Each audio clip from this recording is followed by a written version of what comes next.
What if your Irish surname is carrying a story your family never knew existed? Not a story about a king or an ancient warrior, but about someone who crossed the North Atlantic, stepped onto Irish soil, and became part of Ireland itself. The Vikings did not simply raid Ireland. They settled here, built towns, married into Irish families, adopted Irish customs, and over generations, some of their personal names became completely Irish surnames. That means a surname that looks unmistakably Gaelic today can sometimes hide a Scandinavian name underneath it. And the fascinating part is that some of these names are still familiar today. You may recognize Doyle, O'Rourke, Cotter, or MacOlive immediately, but others are so uncommon that many people carrying them may have no idea what their earliest form looked like. There's an important warning, though. A Viking-derived surname does not automatically prove that you personally carry Viking DNA. Names can travel, families can adopt them, and different families can sometimes develop similar surnames. But when the linguistic trail leads back to a documented Norse personal name, the connection becomes much more interesting. And that's exactly what we're exploring in this video. Our first name is Doyle. Today, Doyle sounds completely Irish, and it certainly became deeply established in Ireland. But its older Irish form, O'Dubhale, preserves a much more unusual story. Dubgor was a personal name associated with Scandinavian foreigners in medieval Ireland. The name eventually became part of the Irish naming system, creating a remarkable bridge between the Norse world and Gaelic Ireland. Over generations, O'Dubhale became a hereditary family name. The original foreign connection gradually disappeared from everyday understanding, while the Irish surname remained. So when you see the surname Doyle today, you're looking at a name that preserves evidence of the centuries when Scandinavian and Irish cultures were coming into contact. The transformation is what makes Doyle so fascinating. A name associated with outsiders became an Irish family name, and eventually the foreign origin became almost invisible. One person carrying a Scandinavian-associated name could become the starting point for generations of descendants who considered themselves entirely Irish. And that is the first major lesson of this story. The Viking influence on Ireland did not always survive as something obviously Scandinavian. Sometimes it survived quietly inside an Irish surname. Next comes Cotter, and this one has an especially interesting linguistic trail. The Irish form was MacOiter or MacQuartir, and Oiter is connected with the Old Norse personal name Otter. In other words, the surname could literally preserve the idea of being descended from a man whose personal name came from the Norse world. That's a remarkably direct connection. The Cotter surname became particularly associated with County Cork, making the story even more interesting when you place the name on the medieval Irish landscape. Imagine a Scandinavian personal name entering an Irish-speaking community, being pronounced differently, written differently, and eventually becoming part of a Gaelic family structure. The original Otter could disappear from historical memory, while his name continued through descendants who were increasingly Irish in language and culture. That is why surnames can be so powerful. They don't always preserve the identity of an entire population. Sometimes they preserve the memory of one person. One name enters a new language, becomes a family name, and survives for centuries. By the time modern descendants inherit it, the original story can be almost impossible to see. Now consider MacOlive. At first glance, it looks like a traditional Gaelic surname, and its Irish form confirms that impression. But underneath it is another Scandinavian personal name. The older Irish form is MacAmlaoib, and Amlaoib is an Irish form of the Norse name Olaf. That means a name famous throughout Scandinavian history was absorbed into the Irish language. Olaf became Amlaoib. Then MacAmlaoib meant the son or descendant of Amlaoib. Eventually, English spelling helped produce the modern form MacOlive. The transformation is remarkable because the original Scandinavian name becomes almost unrecognizable after passing through Irish pronunciation and spelling. MacOlive became strongly associated with part of Ireland, particularly County Cork, and the family identity became completely integrated into Irish history. This is a pattern we will keep seeing. The Viking influence was not simply a foreign layer sitting outside Irish society. It became woven into Irish families. A Norse personal name could become Gaelic. A Scandinavian settler could become part of a local community. And generations later, the family could be remembered simply as Irish. Now look at MacIvor, along with the related spelling MacIvor. These names can look Scottish or English today, but their Irish form provides a much older clue. The Irish form Mac Iamhe comes from a Scandinavian personal name associated with Ivar.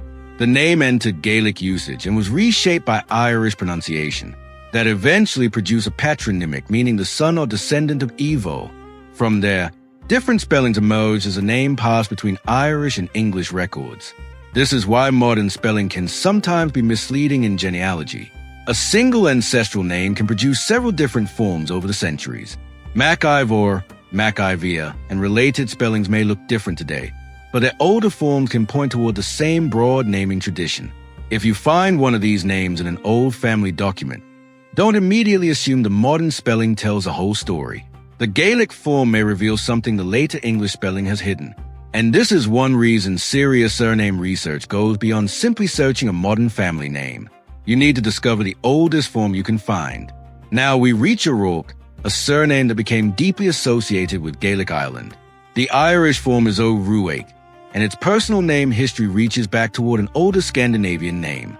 Wolf connects Ruach with a form derived from the Norse personal name Hrothrekka. That is extraordinary because the O'Rourkes later became one of the important Gaelic families of Ireland. The O'Rourkes were associated with Brave, a territory centered around areas that are now connected with counties such as Leigh, Trim, and Cavan. Several members of the family became powerful Gaelic leaders, and the surname developed an unmistakably Irish historical identity. Yet beneath that Irish identity is a personal name with Scandinavian roots. This shows why surname origins and family identity are not always the same thing. A name can have a foreign linguistic origin while the family that carries it becomes completely integrated into another culture.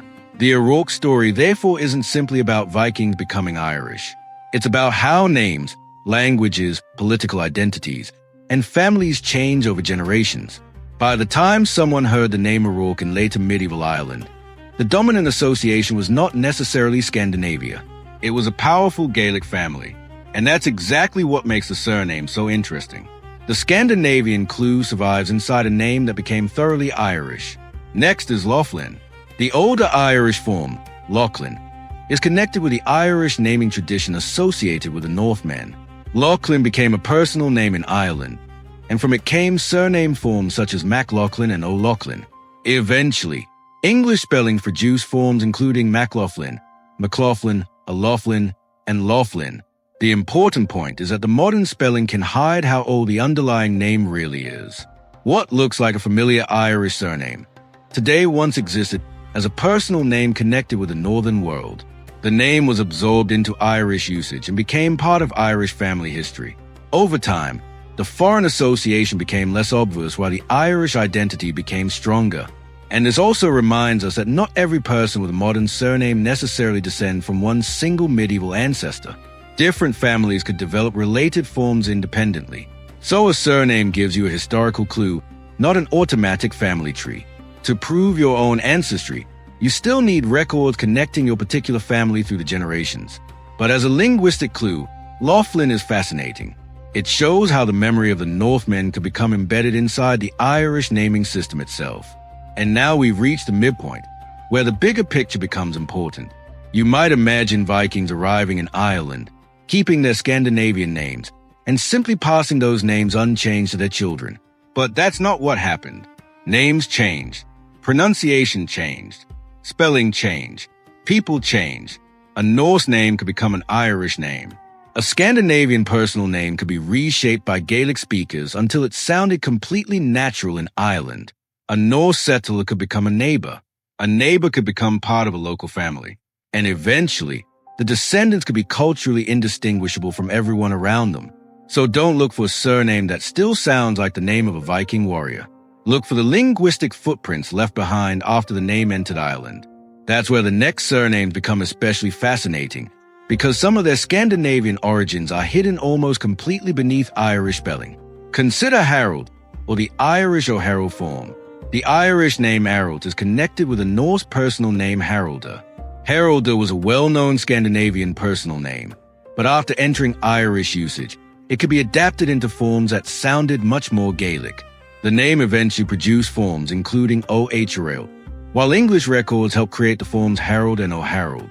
Wolfe associated O'Harold particularly with Limerick and described it as a surname apparently of Norse origin. This is exactly the kind of surname that can disappear into the background.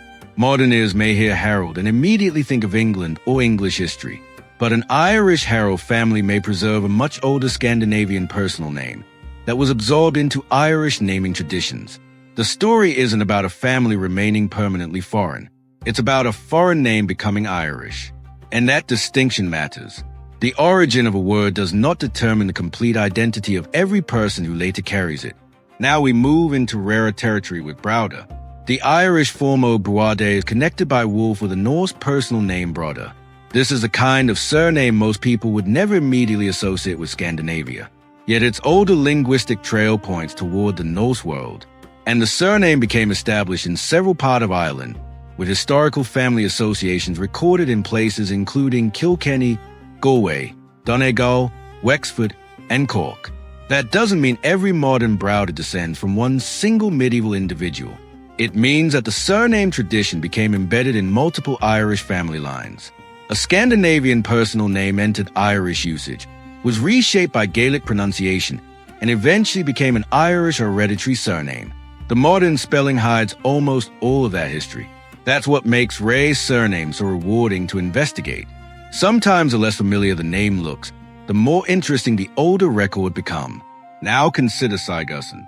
This surname sounds surprisingly English to modern ears, but its older Irish form tells another story. The Gaelic form Maxioge is associated with a Norse personal name Sigar. In other words, the surname preserved the memory of a Scandinavian personal name through a Gaelic patronymic structure. The transformation is subtle. Sigar becomes an Irish form, and the descendant name becomes Maxioge. Later English spelling turns into Sigurdsson, and the Scandinavian connection becomes almost impossible to recognize. Historical record associated a family of Sigurdssons with Ballinskelligs in County Kerry, adding an intriguing geographical dimension to the story. Imagine seeing that surname in a later Irish record without knowing its earlier form. You might never suspect that its linguistic roots reach back into the Norse naming world. This is why old Irish manuscripts and genealogy records matter so much. They can reveal forms that modern spellings completely conceal. And now we come to MacDowell and MacDougall, names that connect Ireland and Scotland as well as the older Scandinavian influence. The Irish form MacDubhail comes from Dubgal, a term used in medieval Ireland in connection with Scandinavian foreigners. The name is often explained to the Irish elements associated with dark and foreigner, although the historical use of the term is more complicated than a simple literal translation. What matters here is that Dubgal became a personal name and then a family name. The story becomes even more complicated because MacDougall families became important in Scotland, while branches and related warriors later became connected with Ireland. The result is a surname history crossing the Irish Sea rather than staying inside one modern national boundary. This is an important reminder that medieval family history did not respect the borders we know today. Ireland, Scotland, Scandinavia, and the wider North Atlantic world were connected by migration, trade, warfare, marriage, and settlement. So if your family carries MacDowell, MacDougall, or a related form, the story may be much broader than a simple Irish or Scottish label suggests. Finally, we reach one of the rarer names, MacKittrick, also found in related historical spellings such as MacKittrick. Its older Irish form is MacShitrick, placing it within the fascinating tradition of Irish surnames formed from older personal names. The modern spelling gives very little away. Without seeing an earlier form, most people would probably never suspect the medieval naming history behind it. But that's exactly why this kind of surname is worth investigating. The modern version is only the final layer of a much older story. A personal name could be recorded by a Gaelic speaker, copied by a scribe, altered by English spelling conventions, and then inherited by descendants centuries later. Every stage could change how the name looked without completely erasing its connection to the original family tradition. And that brings us to the bigger question: what do all these names actually prove? They do not prove that every modern Doyle, Cotta, MacAuliffe, MacIvor, O'Rourke, Laughlin, Harold, Browder, Sigurdsson, MacDowell, or MacKittrick descendant carries Viking DNA. They do something different. They provide evidence that Scandinavian personal names and naming traditions became deeply embedded in Irish society. The Vikings didn't simply pass through Ireland and disappear. Their presence became part of the cultural and linguistic history of the island. And one of the places where that history survived was in names. Sometimes the evidence is obvious once you know the older form. Sometimes it is buried beneath centuries of spelling changes. But the pattern is remarkable. A foreign personal name could become a Gaelic personal name. That Gaelic personal name could become a patronymic. The patronymic could become hereditary. And eventually, the hereditary surname could become something that sounded completely Irish. Think about what that means for a family today. Your surname may be printed on a passport, written on a birth certificate, or spoken casually at a family gathering. But centuries earlier, that same name may have existed in a completely different form. Your ancestors may have pronounced it differently. A medieval scribe may have written it differently, and an English-speaking official may have recorded it differently again. Yet somehow, the name survived. That's why surname history can feel almost like archaeology. Instead of digging through soil, you're digging through language. Each spelling is a layer. Each old record is another piece of evidence. And the deeper you go, the more complicated the story becomes. So if one of these surnames belongs to your family, don't stop with a modern spelling. Find the oldest record you can. Look for earlier spellings. Find the county where your particular family branch appears earliest. Then compare those records across generations. Because that's where general surname history ends and your personal family history begins. And if your surname isn't on this list, don't assume the Viking story ends there. There are other Irish names with Scandinavian connections, some common and some extraordinarily rare. Some are obvious once their medieval forms are uncovered. Others are hiding so deeply beneath later spellings that you would never guess their origins. And that may be the most fascinating part of all. The Viking legacy in Ireland isn't found only in archaeological remains, old harbor towns, or stories about battles. Sometimes it is sitting quietly in a family name, a name your grandparents carried, a name your parents inherited, a name that eventually became yours. That name may not prove exactly who your ancestor was, but it can preserve a clue about the world in which that ancestor lived, a world where Norse and Irish cultures met, languages influenced each other, and families formed across boundaries that would later seem obvious. The outsiders became neighbors, the neighbors became families, the families became Irish, and their names survived. So the next time you hear your surname spoken aloud, remember that it may be more than a family label.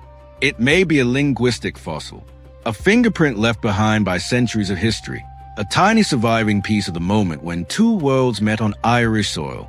And somewhere inside that name, there may be a story waiting for you to uncover. If your surname appeared in this video, tell us which one it was and what Irish county your family is connected to. Your answer could help someone else recognize a connection in their own family history. And if you want to uncover the hidden origins behind more Irish surnames, subscribe to Surname Secrets, because some of the next names have histories that are even more surprising. Your surname may preserve more than a family name. It may preserve the memory of where your ancestors came from, how their names changed, and who they eventually became. And the most interesting clue may still be hiding in the oldest record you haven't found yet.